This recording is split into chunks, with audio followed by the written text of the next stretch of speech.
Salut YouTube, j'espère que tu vas bien.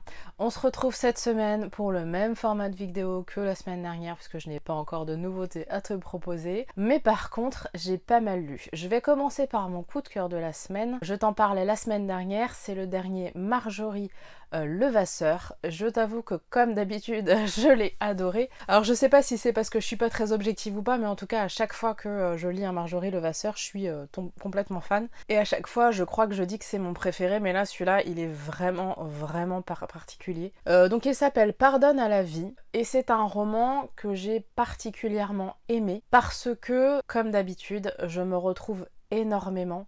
Donc en l'occurrence, c'est un garçon qui s'appelle Mathias. Il a écrit un roman plus ou moins autobiographique sur son histoire avec son père. Et il lui a écrit enfin voilà, ils ont une histoire compliquée tous les deux, et il a écrit un roman que lui n'avait pas du tout l'intention de faire publier, mais que ses amis ont beaucoup aimé et ont envoyé à une maison d'édition. Et Isa, qui est celle qui a lu le roman, le trouve extrêmement intéressant. Sauf qu'elle s'est bien rendue compte de l'histoire un peu particulière de ce jeune homme. Et du coup, pour être sûre de pouvoir le faire signer, décide de prendre 5 semaines de congés payés, en accord avec sa maison d'édition, pour aller rencontrer ce jeune homme et essayer de le faire signer dans sa maison d'édition. Je t'avoue qu'au début, j'étais un peu perplexe, mais peut-être tout simplement parce que Marjorie est une autrice indépendante, donc elle n'a pas de maison d'édition. Donc je trouvais ça un peu ironique de sa part d'avoir une trame principale autour d'une maison d'édition. Je sais pas si c'est ça, je sais pas si c'est parce que ça fait écho à mon histoire à moi, même si moi j'ai pas écrit de roman quand ma mère était mourante, et j'avais pas du tout les mêmes relations que Mathias a avec son père.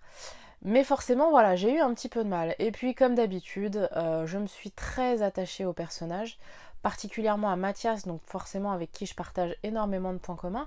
Et puis, bah, comme d'habitude, elle pose des questions que je trouve très intéressantes. Moi, il y a un sujet qui me passionne à chaque fois quand je lis les romans, que ce soit les Musso par exemple.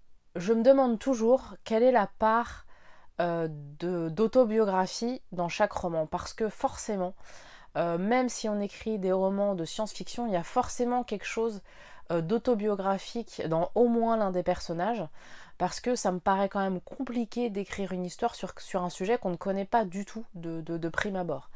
Il y a aussi forcément des choses qui sont complètement inventées, ça je me rends bien compte de ça. Alors je suis pas auteur, hein, donc personnellement j'en sais rien. Mais en tout cas c'est vrai que du coup en lisant ce roman, forcément je m'interroge sur la part d'autobiographie de ce que peut mettre Marjorie d'elle dans ses romans. Et puis bon, j'en ai discuté avec elle a mis énormément d'elle en fait dans ce roman-là. Et j'ai trouvé ça très intéressant. Je n'ai pas pleuré, pourtant c'est extrêmement émouvant, c'est une très belle histoire que j'ai vraiment beaucoup aimée, je vous le recommande bien évidemment. Je vais mettre le lien dans la barre d'infos pour que vous puissiez le commander. Mais vraiment, je vous le recommande. Je sais que Marjorie, je vous le dis à chaque fois, mais voilà, Marjorie, c'est vraiment une autrice que j'aime vraiment beaucoup. Et allez-y les yeux fermés. Vous serez pas déçus, c'est sûr. Ensuite, j'ai lu également Chez Pictures. Ça faisait très longtemps que je n'avais pas lu de Chez Pictures. Et je dois dire que j'ai eu aussi beaucoup de mal sur celui-là. Là, pour le coup, c'était pas qu'au début, c'était vraiment pendant tout le long. Mais peut-être aussi parce que il est assez différent, je trouve, des autres.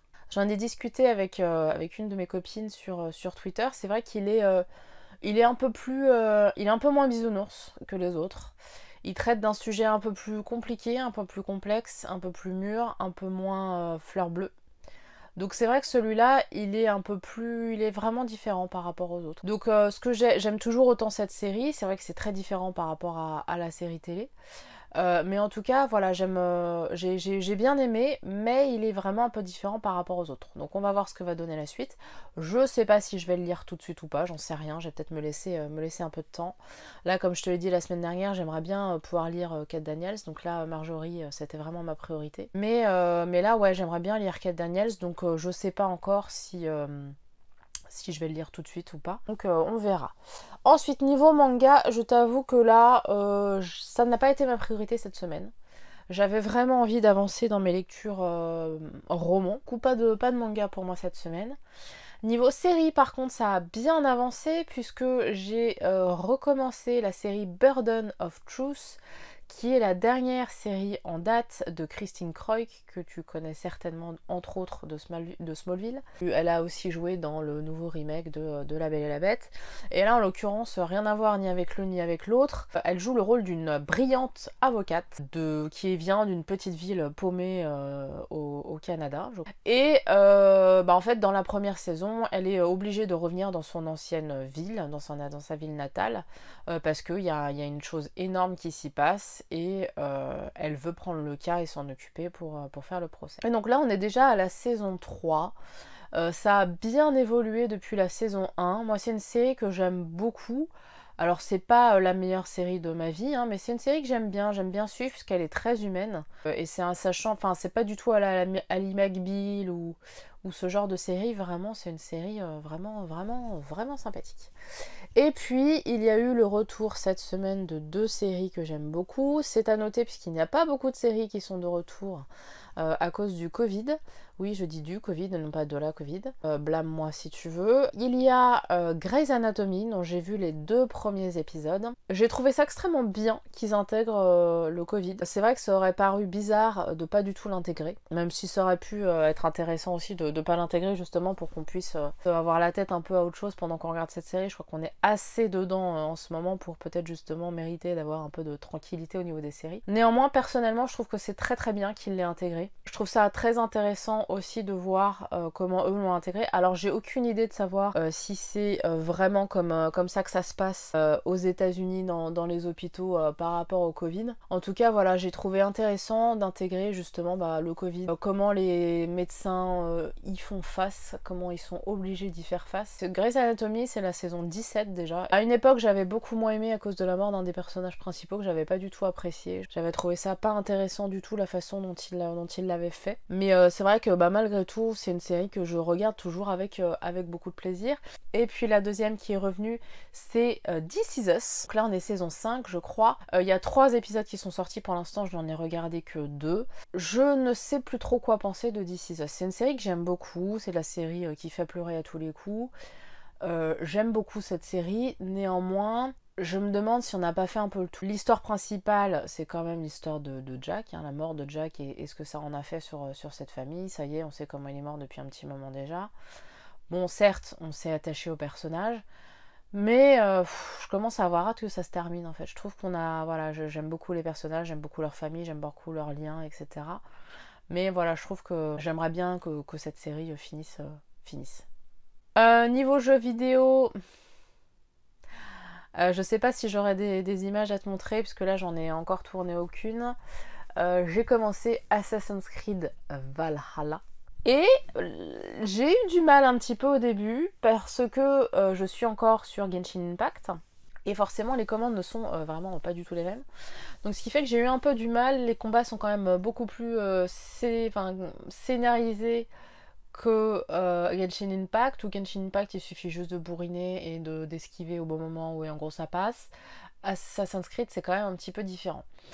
Je ne sais pas trop quoi en penser pour le moment, de toute façon je vais pas trop t'en dire puisque j'aimerais bien faire une vidéo dessus. Ceci étant dit, j'avais dit la même chose sur Odyssey et je ne l'ai toujours pas faite. Mais j'aime bien. Je commence à être bien dedans. J'ai eu un petit peu de mal, alors j'y ai joué peut-être une quinzaine d'heures, quelque chose comme ça.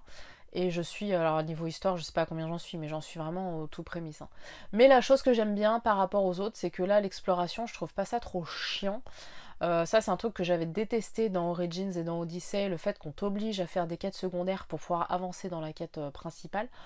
Pour l'instant, en tout cas, j'ai pas eu le cas. Alors oui, la quête principale demande un certain niveau, alors c'est plus vraiment des niveaux maintenant, mais pour l'instant, j'en souffre pas. Donc on verra bien ce que ça donne par la suite. Pour l'instant, je te dis, j'ai joué qu'une quinzaine d'heures à peu près, donc j'en suis vraiment au tout début.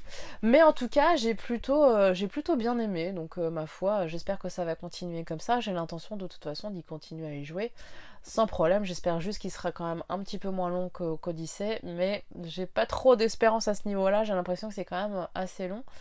Même si bon, la carte est pas hyper... Enfin, il y a 2 cartes puisqu'il y a la Norvège et l'Angleterre. La carte est quand même assez grande, mais pas hyper grande comme a pu l'être celle d'Odyssée. Donc on verra bien. J'ai hâte de voir ce que ça donne, mais en tout cas j'aime assez, je suis plutôt agréablement surprise par rapport à ça. Voilà, je crois que pour cette semaine ce sera tout, mine de rien je te raconte pas mal de choses malgré tout toutes les semaines, donc c'est pour ça aussi que c'est bien que je fasse un format par semaine et plus forcément par mois. Donc voilà, ça permet d'avoir des vidéos plus courtes que si j'en avais fait une par mois, donc je pense que c'est plutôt pas mal. Voilà, bah en tout cas j'espère que tu vas bien, que tu prends soin de toi et de tes proches, et je te dis à la semaine prochaine. Allez, salut.